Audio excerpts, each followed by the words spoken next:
আজকে মেনু হচ্ছে আলু পেঁয়াজ কলি ভাজা, জিয়ানের বাবার ফেভারিট, আর বাঁধাকপির তরকারি একটুখানি যেটুকু ছিল সেটুকু দিয়ে। আর তারপরে করেছি হচ্ছে এদিকে পুঁই শাকের চচ্চড়ি, সর্ষে বাটা দিয়ে, কুমড়ো দিয়ে, বেগুন দিয়ে। আর এখানে হচ্ছে জিয়ানের একটা স্যুপ বানাই আমি চিকেন দিয়ে, ভেজিটেবল দিয়ে, তো সেটা ওর খাওয়া হয়ে গেছে আর একটু রয়েছে যেটা বাকিটা। আর এদিকে গরম ভাত, ও আর এদিকে একটু চিকেনও করেছি। আজকে আমার একটা গুরুতর ভুল হয়ে গেছে, সেটা হচ্ছে মাংসে আলু দিতে ভুলে গেছি।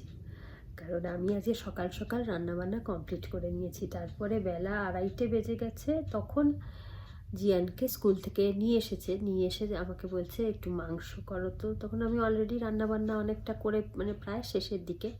আমি কি করি, মাংস রান্না করলে যে আলুগুলো, আমি প্রেশার কুকারে চিকেন করি না, আমি কড়াইয়েই করি, তো মানে বেশিরভাগ সময়। তো এইবারে কি করি, আমি ভাত রান্না করার সময় ওই আলুগুলো ওর মধ্যে দিয়ে দিই, খানিকটা হলেও টাইম সেভ হয়। তো যাই হোক, সেটা একটা গুরুতর ভুল হয়ে গেছে আমার।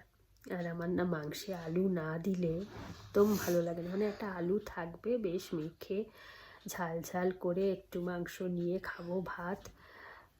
ভাত হোক রুটি হোক আমার একটুখানি লাগে। বিরিয়ানিতে যেরকম আলু না হলে এটা ফ্লপ কেস, তো মাংসের ক্ষেত্রেও আমার সেটাই মনে হয়।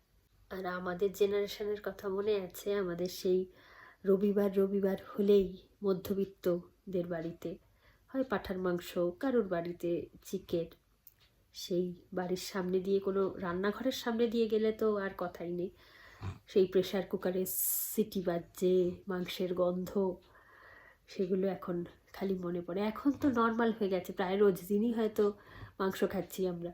আর আমার চেহারা দেখে বুঝতেই পারছেন নিশ্চয়ই যে প্রচণ্ড ঠান্ডা লেগেছে, নাক মুখ সব। আমার ছেলে বলছে কি, মা তুমি কি লিপস্টিক লাগিয়েছো নাকে, পুরো এই হয়ে রয়েছে, লাল লাল হয়ে রয়েছে।